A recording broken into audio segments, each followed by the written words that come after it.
Hello you guys, welcome or welcome back to my channel. If it's your first time here, you're watching BookedonCharity, and in today's video we'll be going through my recent book haul. As always, I've got my books in stacks. I've got a stack from the library, stack from Jonathan Ball Publishers, stack from MacMillan, NB Publishers, and finally a stack that I bought myself, which is small compared to what I used to do last year. I've taken a very long break from buying books, and even 3 of the 4 books that I have are books that I actually placed on hold last year and checked out very early in the year, but I haven't really spoken about them in any video yet, and one is a book that I recently purchased. So let's get into this video. First up, we're gonna start with books from the library.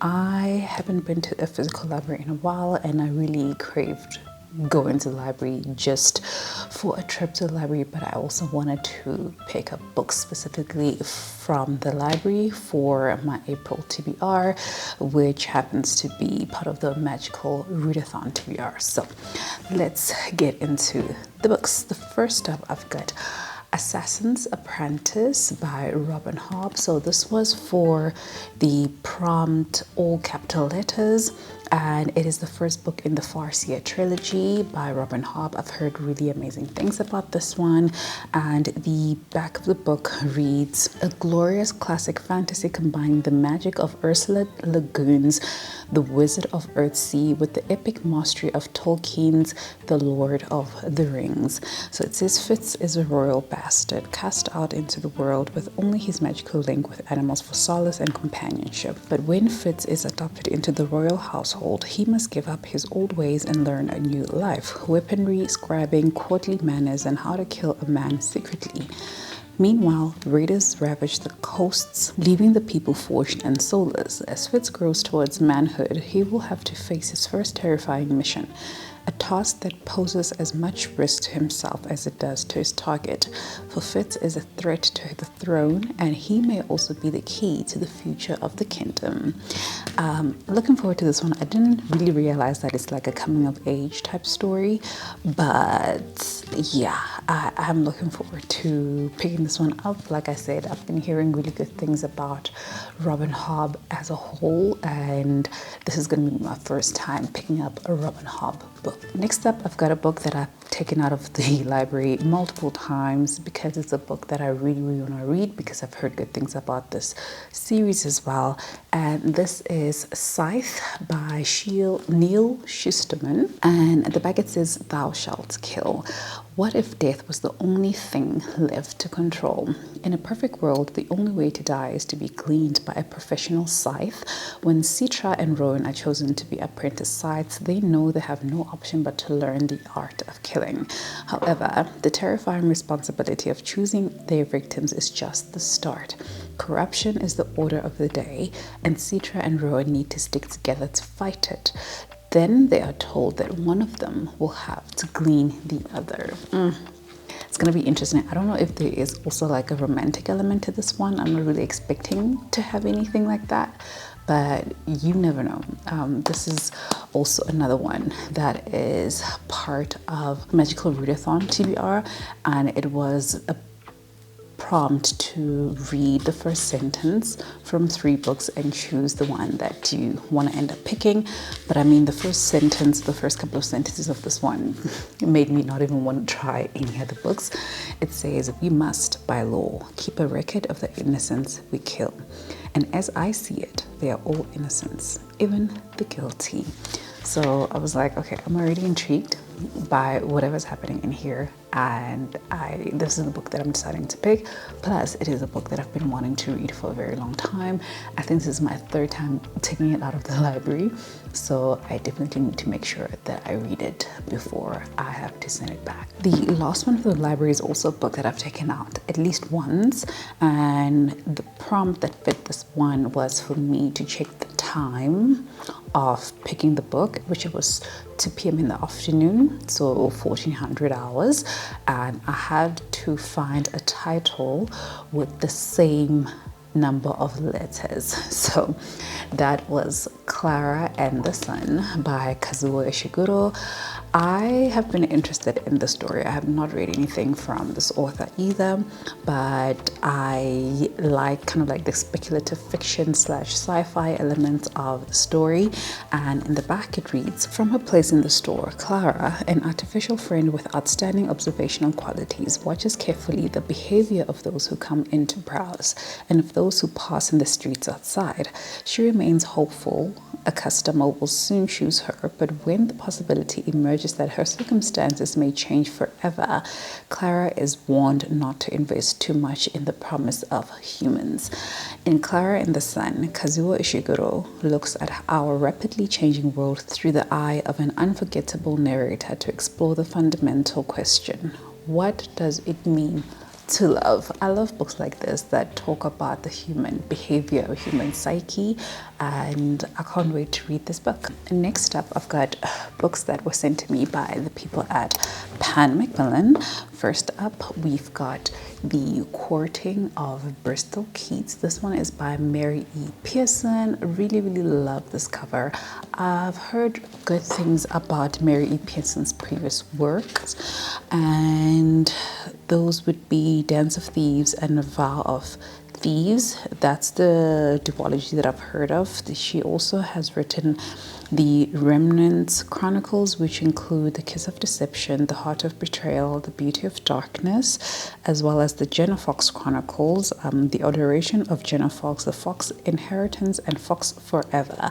The Courting of Bristol Keats seems to be a standalone. I actually sampled or started this book, but I have to give it a pause because I think I was not in the right space for it, so I will go back to it differently. So it says at the back, never make a deal with the Fae. We love a Fae story. After losing both their parents, Bristol Keats and her sisters struggle to stay afloat in their small, quiet town of Bowes Keep.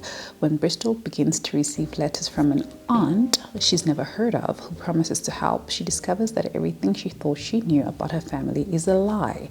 Her father might even still be alive, kidnapped by terrifying creatures from another realm. Desperate to save her father, Bristol journeys to a land of gods, fays, and monsters. There, she makes a deadly bargain with the Fae leader Tygon. But what she doesn't know is that he's the one who drove her parents to live a life on the run. And he is just as determined as she is to find her father, dead or alive. Yeah, so I'm looking forward to this one. I think maybe I might need to read it with my eyes as well, because I think I was kind of getting lost a little bit with the audio only. And yeah, I really want to give this book a fair chance. So yes, I put it down so that I can come back to it when I'm ready. The next book that they sent to me is called Fear the Flames, and this one is by Olivia Rose Darling. We love this purple cover. This one features dragons, and I'm looking forward to it. I'm looking forward to a good dragon story. I feel like I haven't had one in a bit. But at the back it reads, no one in Emirath has ever seen a dragon until the 5 eggs, long-thought fossils, hatched in the presence of the young princess Elwyn Atara. Fearing the power his daughter would yield through her soul bond with the creatures, King Garrick imprisoned her for many years, desperately trying to break the bond that united them, until a daring rescue saved Elwyn from his clutches, but left her 5 precious dragons at his mercy. Years later, Elwyn is now a woman determined to free her dragons by whatever means necessary, even if that means allying with the commander of Varaveth, Caden Velez, the most feared and dangerous man in all the kingdoms of Ravarin. The pull between Elwyn and Caden becomes impossible to resist, even when trusting each other seems both reckless and essential. But with the threat of war looming over them, the imminent heist to rescue Elwyn's dragons will be their most dangerous adventure yet. So definitely this one is giving romantasy vibes with dragons involved, so I really hope that there's good representation of the dragons in here. And next up, I've got 2 books that were sent to me by the people at Indie Publishers. So firstly, they sent me Scarred Lines, and this one is by Fanny Yoon. It says sometimes hidden scars hurt the most. I've never heard of this one before. It's a short book, and oh, 'cause I thought I saw, it's a South African author. NB Publishers publishes books by South African authors only, and obviously based in South Africa. So it says, a new life in a new country. Buyisiwe feels like an outsider in London, where he grew up. Then he receives the terrible news. He has to join the father he has never met on a game reserve in Limpopo, South Africa. But Africa is not what Buyisiwe expected. It is a place of beauty, splendor, and magnificent animals in danger. A scarred, man-eating lion prowls a game reserve, searching for his next victim. But the lion is not the only one carrying scars. Sometimes hidden scars hurt the most. The hunt is on. I don't know what this, I don't know what to expect from this. It feels more like a book that a young man could maybe enjoy. I don't know. I'm not feeling like I would relate too much to this, but we shall see. The next book they sent to me is by Juliet Mqeta, and it's called If the Dead Could Talk. This is what the cover looks like. And at the back it says, everyone called him Lefty, but he used his right hand to shoot himself. Okay. Why do I feel like I've shown you guys this book before? I'm not sure. Okay, but at the back it says, Azania Sitosa receives a call from Joseph Lefty, Mafu's lawyer, to notify her that her father she never knew has made her the sole heir of his estate. She decides to go to Knysna to seek answers about his life and the circumstances surrounding his death. Soon, Azania's quest for closure becomes intertwined with Detective Florian Welter's investigation. Burdened by his past mistakes, Welter is determined to redeem himself when he notices inconsistencies in Mr. Mafu's apparent suicide. Welter and Azania gradually uncover a deep political web of conspiracies dating back to the 90s. The duo must follow the threads and hope the clues lead them to whoever is pulling the strings. If the dead could talk, they would tell you what really happened all those years ago. Okay.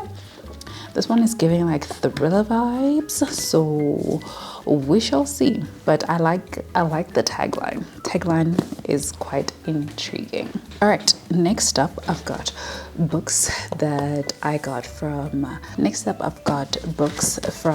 Jonathan Ball Publishers. Two of them I received during a bookish event. I went in early March, and one I received through a blind date with a book, and another one a friend of mine received from the same event, but she doesn't read fantasy. She is not reading the series.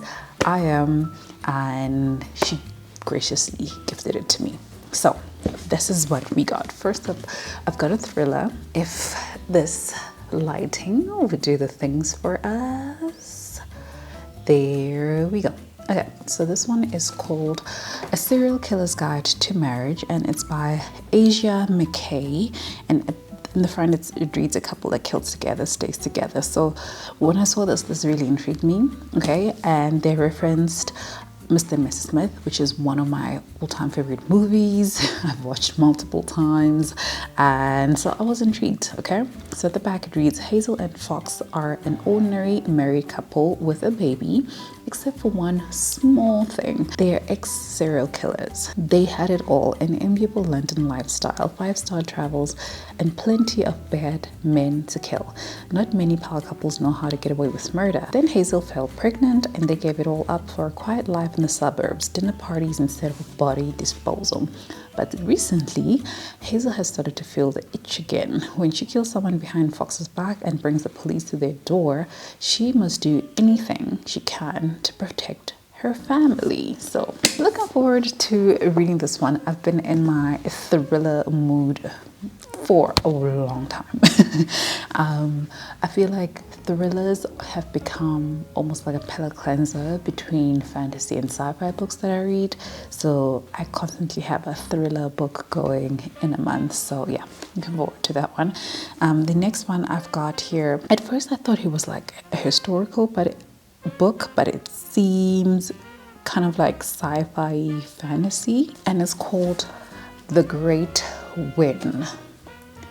This is what the cover looks like. And this one is by Ellen Moore, And at the back it reads, a propulsive tour through a fantastical London where history and myth collide. Murder stalks the streets and the mundane become very magical indeed. The year is 1949. The city, London.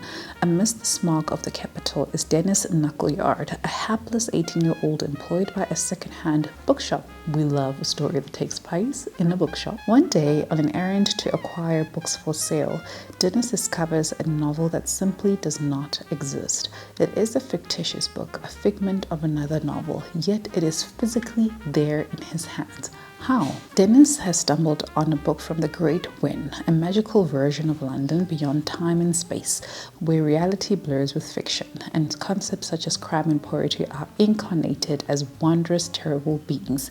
But this other London must remain a secret.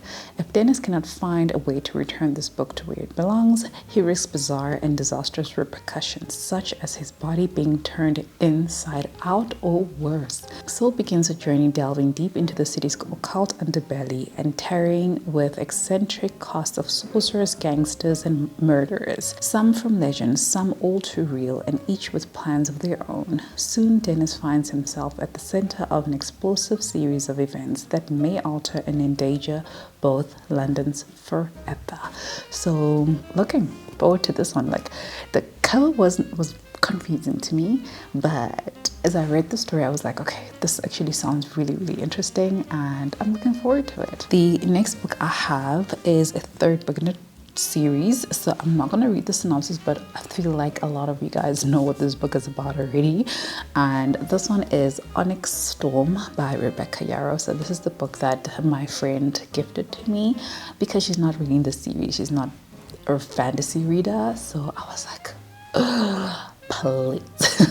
And also I'm planning a reread of Fourth Wing very, very soon, so I'm glad that I have the third book. I'm still missing book 2, but yeah, I shall fix that. Okay. But I'm looking forward to getting back into the story, or rather restarting the story, so that I can finish reading all 3 books at the same time. So maybe I'm thinking it would be nice if I do a Fourth Wing reading vlog, or what is the series called, the Empyrean series reading vlog, and give you guys more of a concise thoughts on my reading when I have all of them being read at the same time. So yes, we'll see how that one goes. Finally, I have another fantasy. I think this one is a romantasy as well, and it's called Blood of Hercules. And this one is by Jasmine Mars. So at the back it reads, step into the Colosseum at the Spartan War Academy, where monsters are made, immortality is born, and even a god can die. Do you have what it takes to become a god? Alexis Hurt isn't a hero, and she certainly isn't a god. She's a survivor. But when a test grants her admittance to the Spartan War Academy, Alexis will have to do more than survive to graduate, while unyielding gladiators Achilles and Petra hone her into a warrior. Professors, the 2 brooding heirs to the underworld, haunt her steps and her thoughts, because where there are gods, there are bound to be monsters, and there is more than one hunting Alexis. This is book 1 in the Villains of Lore series. Looking forward to this one. Since it's giving like Spartan vibes, I'm expecting like a lot of action, a lot of battles, but like probably a lot of gore as well. We'll see.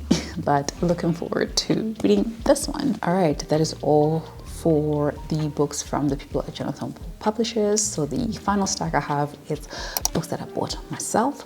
3 of them are part of the same series, so I'll show you all the books, but I will read the synopsis from book 1, and another one is book 1 in another series that I'm interested in reading. So starting with the first 3 books, I've got the series from Stephanie Garber. What is this series called? I wanna call it the name of the first book.